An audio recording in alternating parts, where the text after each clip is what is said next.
Dear students, in previous presentations we had discussed how mass variations can be expressed by U percent, that is Uster percent and CV percent.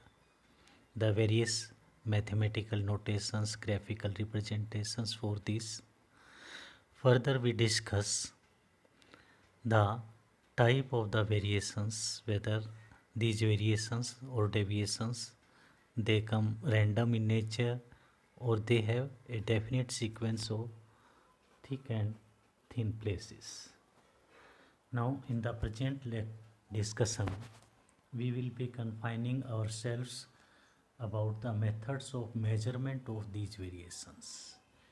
Which are the various methods with the help of which you can measure these variations. Let us discuss these methods one by one. First of all, the basic method is visual examinations. Simply by looking the materials, we can say that yeah, this material contains mass variations. Take the example of blackboard. When the yarn is being manufactured at the ring frame, at the very stage we prepare blackboards or whiteboards. What is a blackboard?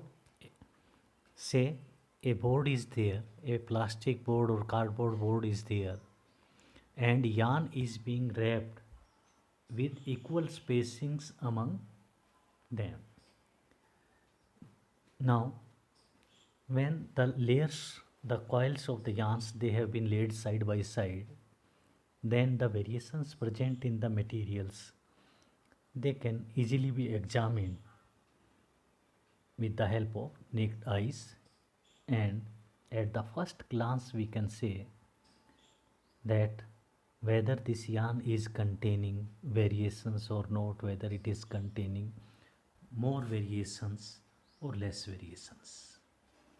Remember, if you have a white materials or light shade materials, in that case the background means the color should be blackboard. If you are taking, analyzing, examining the dark shades, in that case the base must be white.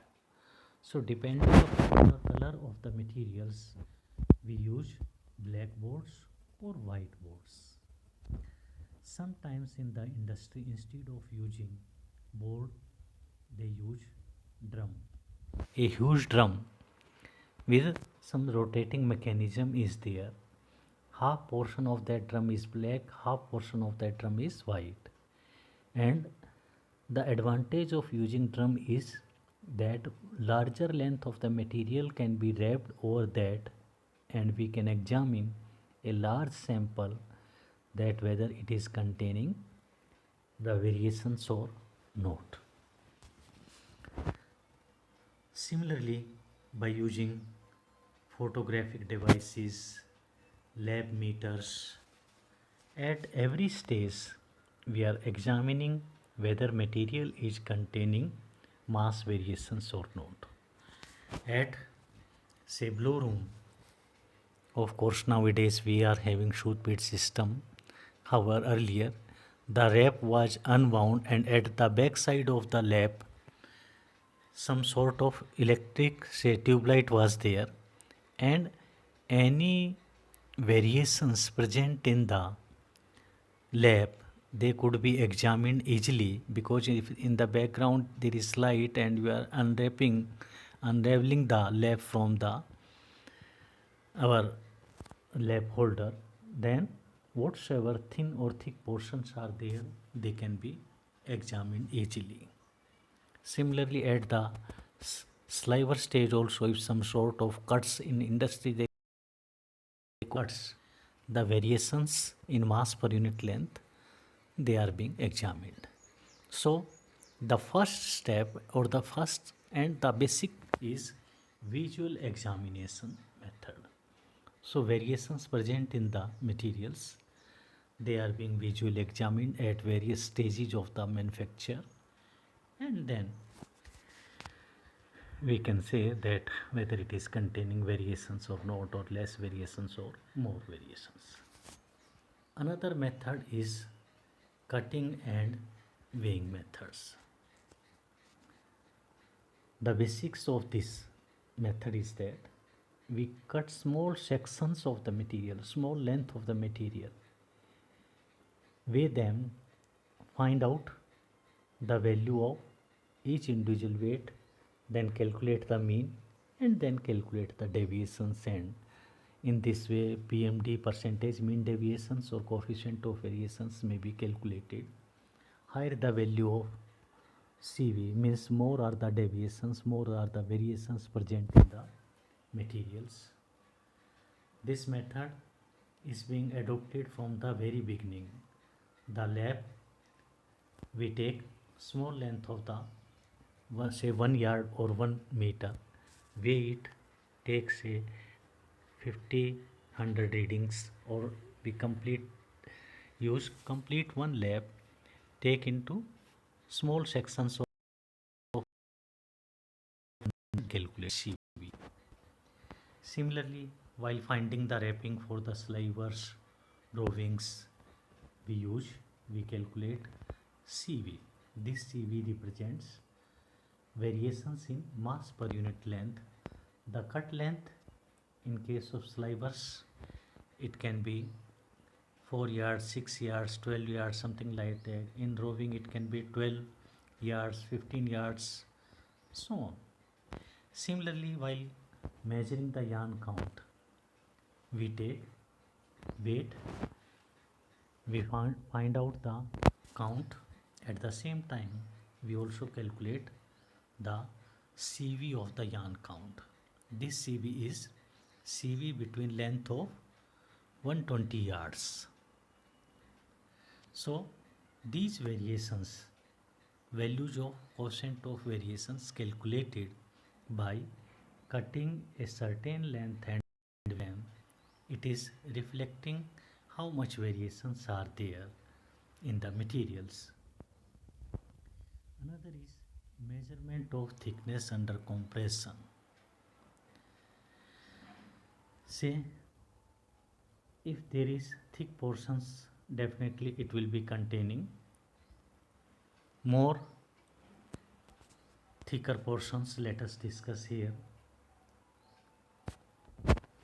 Or if it is containing thin portions, then the height or thickness will be lesser. However, since textile materials, they are compressible one, it is necessary that the thickness must be measured under certain compressions, under certain same weight. Sometimes what happens, number of fibers in the cross sections might be same, one might be bulkier, another might be lesser bulkier because of use of different trumpets. So similarly, we can measure the thickness, but that thickness should be measured under compressions.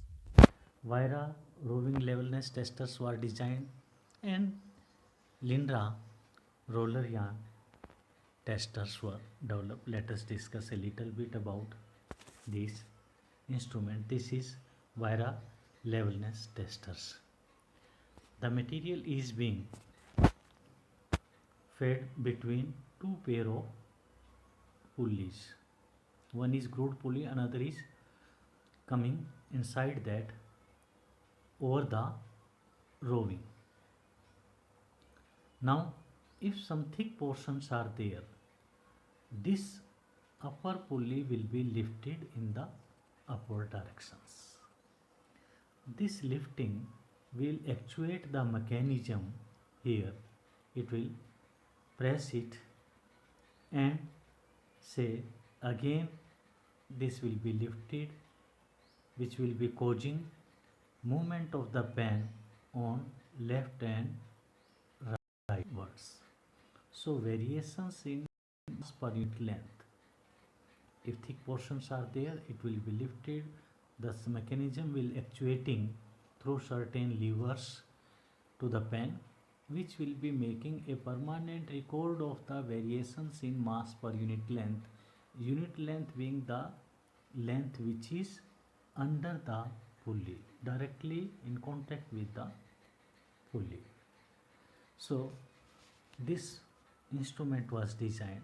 Here the weight of this upper pulley is fixed and it is giving a sort of compression, thus we are measuring the thickness under compression.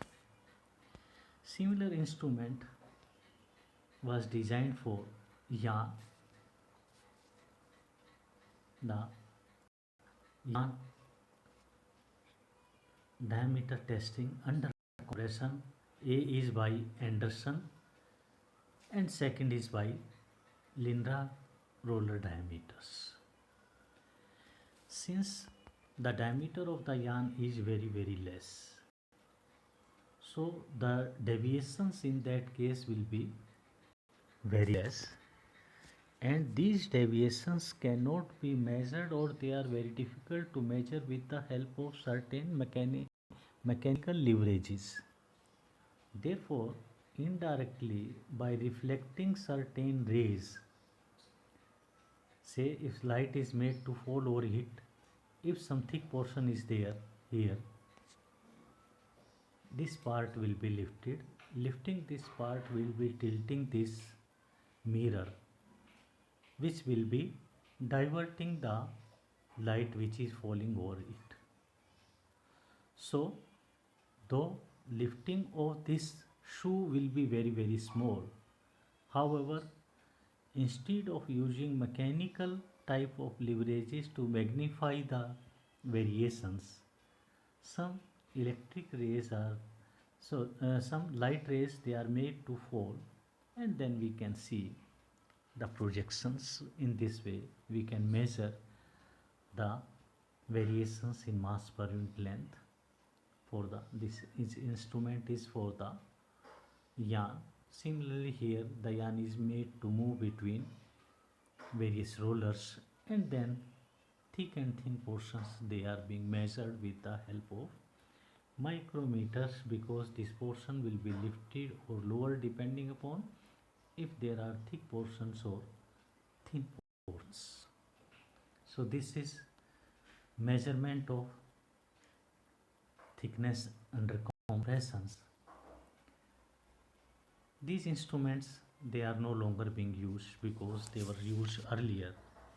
Nowadays the most accurate and most versatile instrument is capacitance type of the testers. Most of the instruments nowadays available in the industry, they are based on capacitance type. These are the material is being passed between two parallel plates, and the changes in the capacity of the capacitor plates that is directly proportional to the mass of the materials. Now the changes in the capacity they will be directly reflecting the changes in mass per unit length being the length of the capacitor's plates. So these capacitance type of the instruments they are more versatile, and in fact these are the only instruments which are being widely used, not widely, rather unanimously used by almost all spinning mills, so that the variations in mass per unit length of the materials can be measured. Hope you might have enjoyed the session. In next video we will discuss in detail about capacitance type of the testing instruments.